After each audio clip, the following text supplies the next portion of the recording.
انسان کا درمیان میں ہاتھ نہ ہو تو وہ روٹی ہے کہ جس سے جسم کی بھی پرورش ہوتی ہے اور انسان کے احترام اور عزت کی بھی بالیدگی ہوتی ہے۔ یہ تھی وہ دعا جو انہوں نے مانگی تھی، یہ تھی وہ آرزو جو حضرت عیسیٰ علیہ السلام نے کی تھی، اور اس کے جواب میں خدا نے کہا تھا کہ ہاں تمہاری یہ آرزو بڑی ہی مقدس ہے، ایسا انتظام ہم کیے دیتے ہیں کہ تمہیں روٹی ملے اور عزت اور حمیت بھی قائم رہے۔ یہ دونوں قسم کی روٹیاں یا رزق جو ہے، اقبال نے ایک چھوٹے سے شعر میں دونوں کا تقابل کیا ہے، پہلے بھی سامنے آ چکا ہے کہ این خدا نانے دہد جانے دہد، یہ جو خدا ہے جس سے یہ درخواست کی گئی تھی وہ روٹی بھی دیتا ہے اور جان بھی عطا کرتا ہے، اور آن خدا نانے دہد جانے برد، اور انسان جب روٹی دیتا ہے تو روٹی تو وہ دیتا ہے، جان نکال لیتا ہے۔ آپ نے غور فرمایا کہ قرآن نے یہ عید کا لفظ کس مقام پر، کس تقریب کے لیے، کس مقصد کے لیے استعمال کی ہے۔ جب کسی قوم کو اس طرح سے روٹی ملے کہ وہ کسی انسان کی مرہون منت نہ ہو، اس کی عزت نفس برقرار رہے، اس کی حمیت اور غیرت اور شرافت پر کوئی دھبا نہ آئے، جب بھی کبھی اس طرح سے کسی قوم کو رزق ملے تو یہ اس قوم کے لیے عید ہوتی ہے۔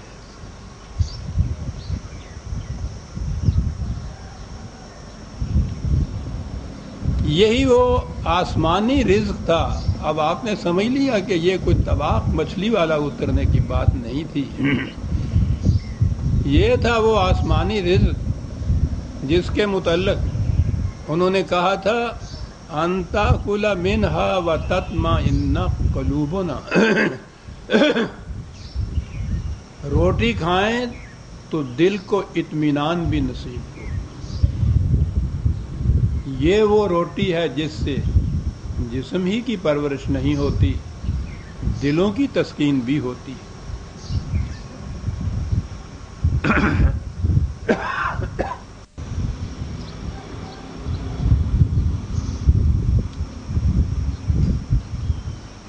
یہ روٹی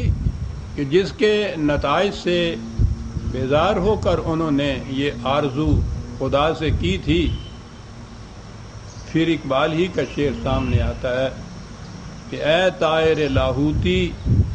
اس رزق سے موت اچھی جس رزق سے آتی ہو پرواز میں کوتاہی۔ انسان کے ہاتھ سے کہیں بھی ملے، کیسی بھی روٹی ملے، پرواز میں کوتاہی ضرور آ جاتی ہے۔ وہ یہ قیمت وصول کیے بغیر روٹی نہیں دیتا۔ جب وہ یہ کہتا ہے فرعون کی طرح کہ انا ربکم الاعلی،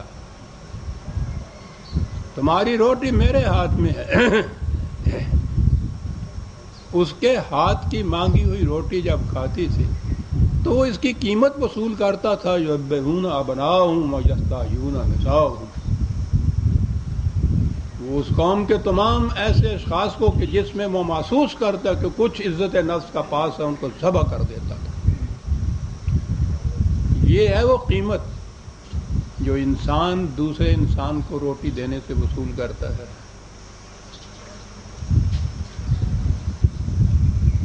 میں نے یہ عرض کیا کہ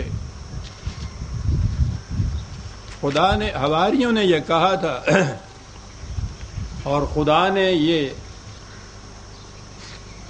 ان کی آرزو پوری کی تھی کہ رزق خدا کی طرف سے ملے۔ قرآن کریم میں یہ ہے کہ رزق اللہ کی طرف سے براہ راست نہیں ملتا، وہ روٹیاں پکا پکا کے نہیں بھیجتا،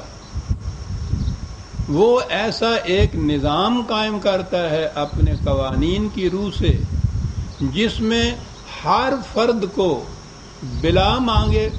بلا کسی کا منت کش ہوئے روٹی ملتی ہے اور روٹی والے بات یہ ہے کہ لا نرید منکم جزاء ولا شکورا،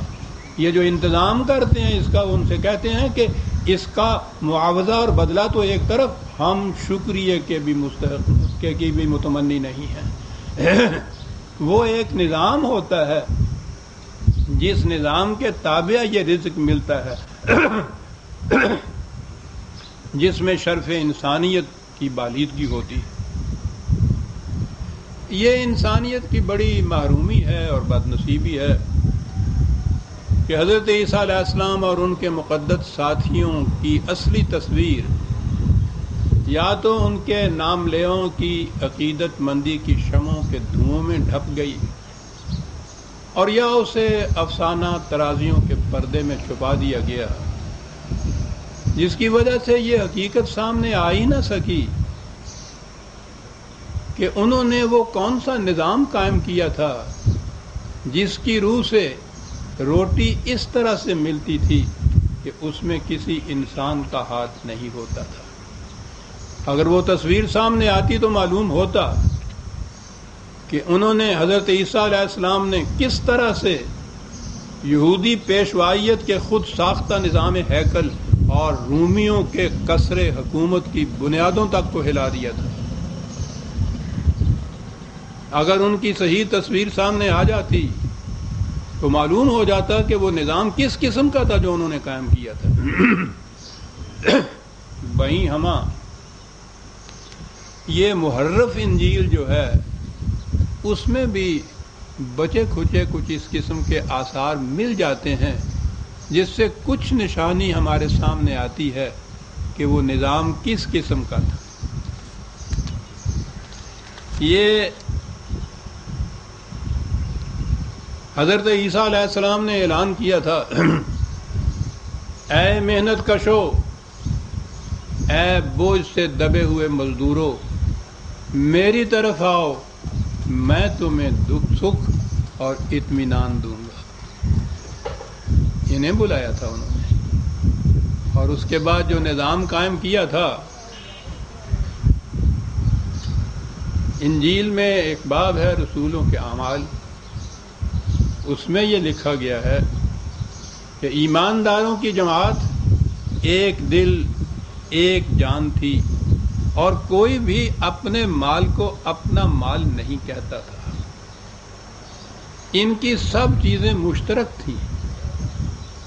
اور ان سب پر اللہ کا فضل تھا کہ ان میں کوئی کسی دوسرے کا محتاج نہیں تھا۔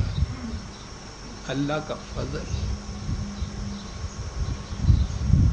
اس لیے کہ جو لوگ زمینوں اور گھروں کے مالک تھے ان کو بیچ بیچ کر بکی ہوئی چیزوں کی قیمت لاتے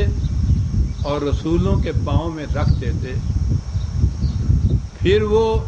ان تمام چیزوں کو ہر ایک کی ضرورت کے مطابق تقسیم کرتے، اور اس طرح سے اس رزق کے اندر کسی انسان کا ہاتھ نہ ہوتا۔ یہ خدائی رزق تھا جو ان کے الفاظ میں آسمان سے نازل ہوا تھا۔ رزق تو زمین پہ ہی ہوتا ہے عزیزان من، فرق رزق کی تقسیم کے نظام میں ہوتا ہے۔ اسی سے یہ رزق حلال بنتا ہے، اسی سے یہ رزق حرام ہوتا ہے۔ جسے رزق حرام یا حرام کی روٹی کہا جاتا ہے، یہ نہیں ہے کہ وہ سور کے گوشت کے شوربے سے کھائی جاتی ہے، وہ روٹی تو اسی گیہوں کی ہوتی ہے۔